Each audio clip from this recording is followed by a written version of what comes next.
প্রিয় দর্শক বন্ধুরা, অনুরাগের ছোঁয়া সিরিয়ালে তোমাদের সকলকে স্বাগত। আমরা আজকের পর্বে জানতে পারবো সূর্য চারু ব্যাপারে সমস্তটা জানতে পেরে যায়। কারণ তবলা সবটা শুনে সূর্যের কাছে যায় আর সূর্যকে সবটা খুলে বলে যে সেদিন দীপার খাবারে আরশোলা মিশিয়েছিল চারু, দীপাকে ফাঁসিয়েছে চারু শুধুমাত্র ডাক্তারবাবু আপনাকে পাওয়ার জন্য। একথা শুনে সূর্য খুব রেগে যায়। আর অন্যদিকে দেখা যায় মিশকা রূপাকে ফোন করে বলে, তোমার মনে আছে তো রূপা, তোমাকে বলেছিলাম আর মাত্র 6 দিন আছে, কিন্তু তুমি তোমার মাকে নিয়ে চলে যাবে। বেশি চালাকি করলে কিন্তু তোমাকে একেবারে প্রাণে মেরে ফেলবো। আমরা অন্যদিকে দেখতে পাবো সাক্ষ্যদীপ যে দীপাকে অপমান করেছে, ভুল বুঝেছে, তার জন্য সাক্ষ্যদীপ স্যার অনেক লজ্জিত। দীপাকে এমনভাবে অপমান করেছিল, আজ তার ভুল বুঝতে পেরে দীপার কাছে সরি চাই। দীপা বলে, আমাদেরকে এখন এইসব নিয়ে পড়ে থাকলে হবে না, এই বিগ বং রেস্টুরেন্টকে যেভাবে হোক বাঁচাতে হবে। অন্যদিকে রাকেশ বলে, আমাকে একজন মহিলা ফোন করেছিল, তিনি তার নাম চারু বলেছিল। এই কথা শুনে সাক্ষ্যদীপ স্যার আর জয় ভীষণ রেগে যায় আর বলে, বৌদিদি এবার চারুকে ছেড়ে রাখলে হবে না, চারুকে পুলিশে দিতে হবে। তখন দীপা বলে, না, এই ব্যাপারটা আমি নিজে হ্যান্ডেল করব, আমি দেখব, চারুর সাথে কথা আমি বলবো। সাক্ষ্যদীপ বলে, আপনি কি ধাতুতে তৈরি বলুন তো, আপনার সাথে যে এত বড় অন্যায় করেছে তাকে আপনি এভাবে ছেড়ে দেবেন? দীপা বলে, কে বলেছে আমি ছেড়ে দেবো, কিন্তু ওর সাথে বোঝাপড়াটা আমার একদম একান্তই, তাই ওর সাথে আমিই কথা বলবো।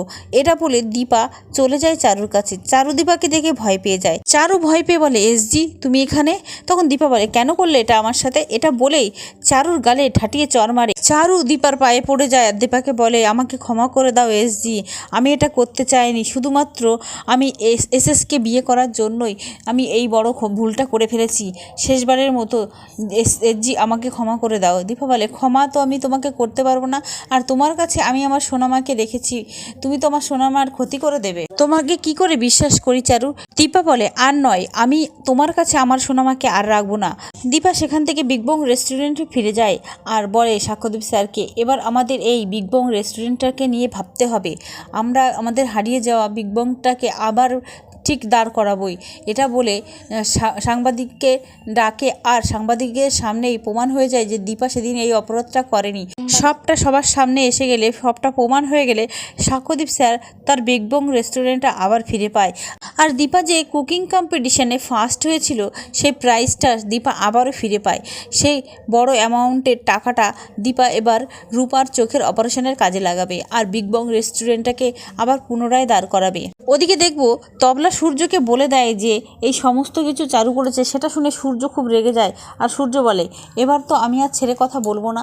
আর তবলা বলে, যা হয়েছে সবটা ভুলে যান, নিজের হাতে রাশ টানুন, দীপাকে আপনি আপনার জীবনে ফিরিয়ে নিন আর চারুকে আপনার জীবন থেকে দূরে সরান। বন্ধুরা, আমরা দেখতে পাবো দেখতে দেখতে রূপার চোখের অপারেশনের দিন এসে যায়। রূপা বেডে শুয়ে মনে মনে ভাবতে থাকে, আমি এবার 2 চোখ ভরে আমার মাকে দেখতে পাবো, আমার বোনকে দেখতে পাবো, বাবাকে দেখতে পাবো, আমি সবাইকে দেখতে পাবো। সেই আনন্দে রূপা ভাবতে থাকে। আর ঠিক তখনই ডাক্তারের ছদ্মবেশে মিশকা সেই কেবিনে ঢুকে যায় আর হাতে একটা ছুরি নেয় আর বলে, মনে মনে বলতে থাকে, রূপা তোমার আর চোখে দেখা হবে না, তোমাকে একেবারে চিরকালের মতো অন্ধ করে দেব আমি, তোমাকে সুস্থ হতে দেব না, তুমি কোনোদিনই তোমার মা বাবা তোমার পরিবার কাউকেই দেখতে পাবে না। এই কথাটা মনে মনে বলেই মিশকা যখন ছুরি দিয়ে জয়ীর চোখে আঘাত করতে যাবে, ঠিক তখনই সেখানে সূর্য আর তবলা এসে যায় আর তবলা ধরে ফেলে ডল অর্থাৎ মিশকাকে। তবে বন্ধুরা, রূপা এবার চোখের অপারেশন করে দৃষ্টিশক্তি ফিরে পাবে। জানতে হলে চ্যানেলটি সাবস্ক্রাইব করো আর আমাদের পাশে থাকো। ধন্যবাদ।